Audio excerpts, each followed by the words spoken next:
So what we're going to talk about now is we're going to look at the next thing in trends. We're going to start to look at our steep analysis. Some people use the word pest. There's a few different ways of looking at this, but really what we're looking at is a range of factors that are going to affect us or could affect the marketplace and understand what's going on.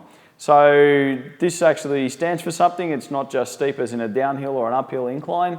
It stands for social, technological, economic, ecological, and political changes. So the first one we're going to look at there is we're going to look at the social or the cultural aspect and understand what's going on in our area.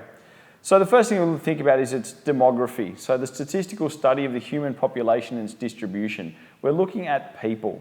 As marketers, we use demography to predict trends in the population that could affect our marketing strategy. In other words, what's the population doing? Are they getting older? Are they getting younger? More men, less men, more women? What's happening there? Okay, so what are the cultural trends or the social trends?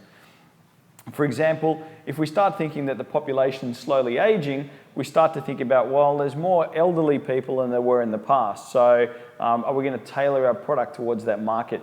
Do we need to have places for the elderly to go, retirement homes? What are we going to do for that market segment? Okay, if we're a travel agency, maybe we'll start offering a lot of seniors, cruises, and all. I know those are really stereotyped, and that's not what we're doing. But as a just general rule of thumb, if there's a certain consumer group starting to emerge or starting to build its way there, what are we going to do? I know in my local neighbourhood, the trend has actually been the other way. It's actually getting younger and younger as a lot of the older people moved out and a lot of families started to move in.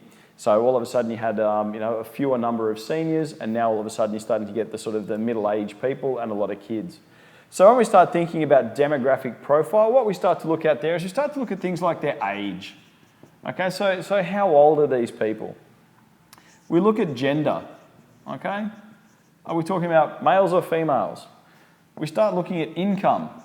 Okay, what's the income level doing? Is the income level going up, going down? How much is it? What's happening there? We also look at religion. Okay, when we're looking at religion, what we're saying is there a particular faith or, belief system in that area? Okay, we start to look at, there's been waves of those people, we start to look at, are they, the baby boomers, those people born in the 1960s,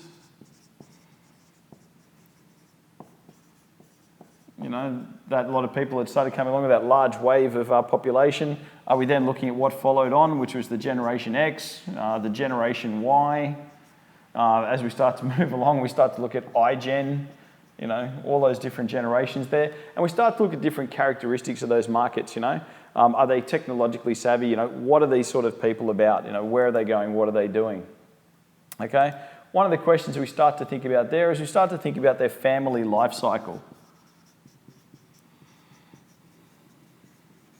Okay, so we start to look at the family life cycle. We start to look at population growth. Okay, so what are the families doing? What's the population doing? And we start to think about, cultural diversity. Okay, because we might actually find the culture or the ethnic mix is starting to change in an area as well. So they're all the things that might come into a demographic profile. Age itself, we can start to divide that into those obvious groups. Children, adults. We can look at seniors or people who are approaching retirement or past retirement. Okay, we have many different subsections as companies that can try and find new areas or niches. So we think about even drug companies. They've got aspirin or headache pills, but they've got ones for children. They've got ones for adults. They've got ones for seniors, where the dosages might be a little bit different, and they market them differently to those crowds because obviously they have different needs. Children, for example, you can even start to break them down into infants. So you've got the, itty bitty tiny children, toddlers starting to walk. You start to look at the tweens, those between, sort of, they're not quite children, they're not quite teenagers, that 10 to 12 age group. Then you start to look at teens, that can all start to fall into the children category until they hit adult. Gender, obviously, we have men and women wanting different things. Sometimes, even companies that make simple products, Gillette for a prime example, the reality is they'll usually sell the same product, but with a slightly different wrapper. They put this pink on there for girls and blue on there for boys. Now, whether we like that or not, it's just the business reality of where that is. But it is often the exact same product, but they've just gender marketed it a certain way. So, that is just one of the facts and trends there. We need to think about how we want to interact with that and what's going on out there and what that means for us. Okay. So income starts to become a relative thing because people that are looking to buy luxury goods, obviously you're going to target that towards the higher income earners, so you need to know who they are. Well, obviously your marketing towards your budget items are going to go to those people with less money. That makes perfect sense. So supermarkets, for example, will usually try and offer plain packaged goods, the very basic stuff. If you go to Franklin's, it used to be the no frills. It was a white packet and had black writing on it, told you what was in it, and it was about as complicated as that. Whereas they might start to look at targeting a nicer branded product to someone with a bit more income. When we start to think about, the actuality of the circumstances, though, you'll actually find that once again, a bit like the gender branded identity, often that is the same product. A bag of sugar is a bag of sugar. I've been to some of the factories when I was a kid, and literally they were pouring the sugar off the pile into the black and white type brand, and then pouring the exact same sugar into their nicely labeled brand. So it's still sugar regardless of what they tell you. There's not a whole lot of difference in it. Flour is flour. Religion obviously becomes a part of that as well, because some products might be targeted at certain religions. You need to think about the religious mix of your area. If you're in a certain area, that has a particular sway of a particular religious population, thinking about what that's going to mean for your business. Okay, so if you start thinking about, if you've got a large Islamic population, you might start thinking about halal food. Same for, if you've got a large Jewish population, you might think about, whether or not something's kosher, because that's going to affect your marketplace there. And you need to sort of think about that because, if you don't think about it, it could have quite a significant impact. The other thing that we might start thinking about doing is, if we're dealing with an aging population, we might start thinking about different marketing opportunities there.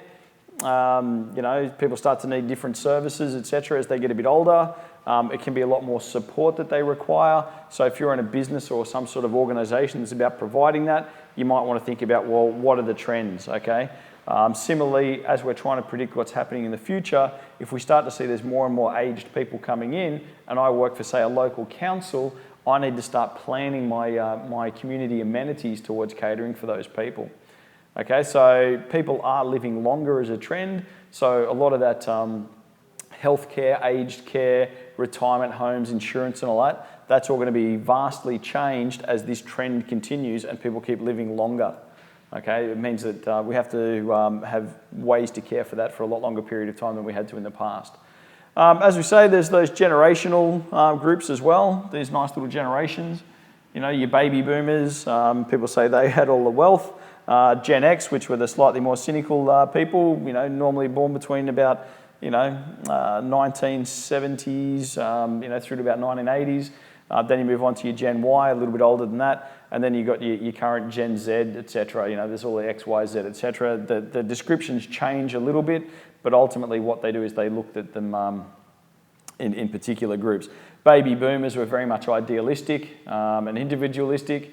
They tended to reject authority and were doing their own thing. On the other hand, when we came around to later groups, they weren't quite the same. Baby boomers are very much into work and pleasure. They're an interesting group, but these days a lot of them are retired or going into retirement. Gen X are a little bit different. We look at the family life cycle, and when we talk about family life cycle, we're looking at the characteristics of the family that are going to change over time. The children will grow up. Things will move on. They'll often have new families, etc. Okay, but that's what we're starting to look at there. So what are the stages and what's going to be happening through that? Okay, so some companies try and keep pace with that family life cycle. You trusted us with your pain medication for your baby. Now here's a product for your toddler. Okay, so what they try and do is they try and grow with families. In other words, they try and get in there early and then continue to grow with you. A good example of that is McDonald's when you think about it, because the first thing they do is they're selling, the McHappy Meal to your child, and then they keep their marketing going that they're trying to continue to grow with that child. They move from the Happy Meal to, the McValue Meal, and then, et cetera, and so on, and then get the kids introduced, and it becomes this ongoing cycle where they keep on getting in there. The other one we look at then is a population growth, which is what we're looking at. We're looking at countries that are growing or areas that are growing and targeting those with our marketing mix and our marketing spend. We want to find a space where things are starting to increase, not decrease, okay? We don't want to go into a dying market. Increased cultural diversity is a big thing there. So we're looking for general products that are aimed at the whole population, okay? So what we're going to try and do is use a mix of people. So it used to just be when I used to watch ads back in the day, all the ads would be, here's mum and here's dad, and they were all very, typical Australian, whatever. Now we're starting to see a real mix of different faces and colours and people in the different ads so that everyone can sort of identify with what's going on, okay? And also we start to think about the cultural movement or the population movement, what's happening with our population.